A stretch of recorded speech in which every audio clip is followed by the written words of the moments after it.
YouTuber இர்ஃபானுக்கு notice அனுப்ப தமிழக சுகாதாரத்துறை முடிவு செய்திருக்கிறது. அண்மைச் செய்தியாக பார்த்து வருகிறோம். குழந்தை பிறப்பதற்கு முன்னரே அதன் பாலினத்தை வெளியிடுவது இந்தியாவில் தடை செய்யப்பட்டுள்ளது. தனது குழந்தையின் பாலினம் குறித்து வெளிநாட்டில் பரிசோதனை செய்த இர்ஃபான் அதனை இந்தியாவில் இருக்கும்போது வெளியிட்டதால் சர்ச்சை ஏற்பட்டிருக்கிறது. அண்மைச் செய்தியாக பார்த்து வருகிறோம். இது தொடர்பான கூடுதல் விவரங்களை வழங்குவதற்காக செய்தியாளர் செலினா இணைப்பில் இருக்கிறார். வணக்கம் செலினா, முழு விவரங்களை பதிவு பண்ணலாம். யூடியூபர் இர்ஃபான் தன்னுடைய மனைவி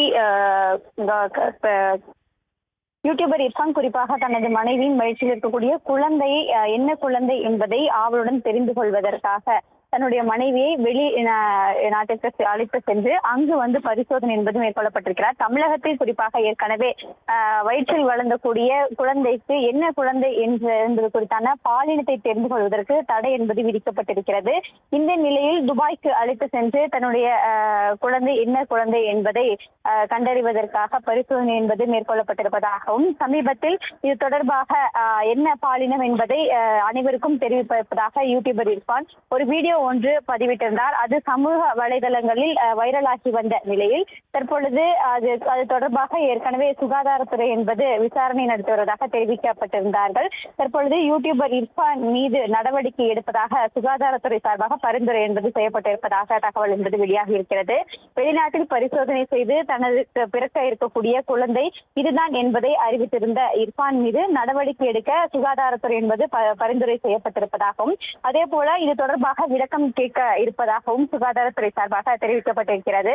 தமிழகத்தில் இதுக்கு தடை என்பது செய்யப்பட்டிருக்கிறது. குறிப்பாக தனக்கு பிறக்க போத குழந்தை எந்த குழந்தை என்பதை யாருமே தெரிந்து கொள்ளக்கூடாது. அது தொடர்பாக சுகாதாரத்துறை ஏற்கனவே தெரிவிக்கப்பட்டிருக்கக்கூடிய நிலையில் சுகாதாரத்துறையின் நடவடிக்கைக்கு மீறி இது போன்ற செயல்களில் ஈடுபட்டிருக்கக்கூடிய இர்ஃபான் மீது நடவடிக்கை என்பது எடுக்க சுகாதாரத்துறை தெரிவித்திருக்கிறது. எப்போது விசாரணைக்கு என்பது நோட்டீஸ் அவருக்கு அனுப்பப்பட இருக்கிறது, இது தொடர்பான முழுமையான விசாரணை என்பது எப்போது தொடங்கப்பட இருக்கிறார்கள் என்பது தொடர்பான முழு விவரங்கள் சுகாதாரத்துறை சார்பாக அதிகாரப்பூர்வமாக அறிவிப்பு என்பது வெளியிடப்படும் என்று எதிர்பார்க்கப்படுகிறது. தற்பொழுது பரிந்துரை செய்யப்பட இருப்பதாகவும் சுகாதாரத்துறை சார்பாக தகவல் என்று வெளியாகி இருக்கிறது. விரிவான விவரங்களுக்கு நன்றி செலினா.